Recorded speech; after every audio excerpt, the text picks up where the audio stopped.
Good morning to everyone. Happy Raksha Bandhan అందరికీ.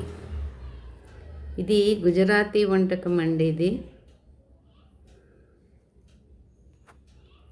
So కావాల్సిన పదార్థాలు ఏంటంటే బేసిన్ ఆర్ శనగపిండి 1 కప్పు, నెయ్యి 1/2 కప్పు, పాలు 2 టేబుల్ స్పూన్లు, చక్కెర 3/4 కప్పు, నీరు 1/2 కప్పు, ఇలాచీ పౌడర్ 1/2 టీ స్పూన్, బాదం పిస్తా తరుగు 2 టీ స్పూన్.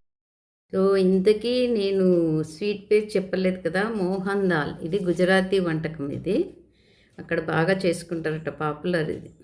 ఇప్పుడు ప్రాసెస్లోకి వెళ్ళిపోదాము.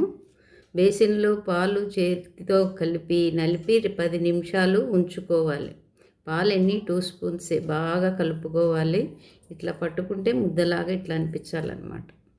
నెక్స్ట్ పాన్లో నెయ్యి వేడి చేసి బేసిన్ను బంగారు రంగు వచ్చే వరకు వేయించుకోవాలి. థర్డ్ స్టెప్ వచ్చేసి మనం పెట్టుకున్న 1/2 కప్పు షుగరు 2 కలిపి తీగ పాకం వచ్చే వరకు చేసుకోవాలి. తర్వాత పాకం బాగా అయిన తర్వాత దాంట్లోకి ఈ శనగపిండిని వేసి బాగా కలుపుకోవాలన్నమాట. కలుపుకున్న తర్వాత నెయ్యి రాసిన ఒక ట్రేలోకి కొంచెం గట్టిపడిన తర్వాత అరేంజ్ చేసుకొని దాన్ని ముక్కలుగా కట్ చేసుకోవాలి. కొద్దిగా చల్లారిన తర్వాత కట్ చేసుకోండి. అంతే.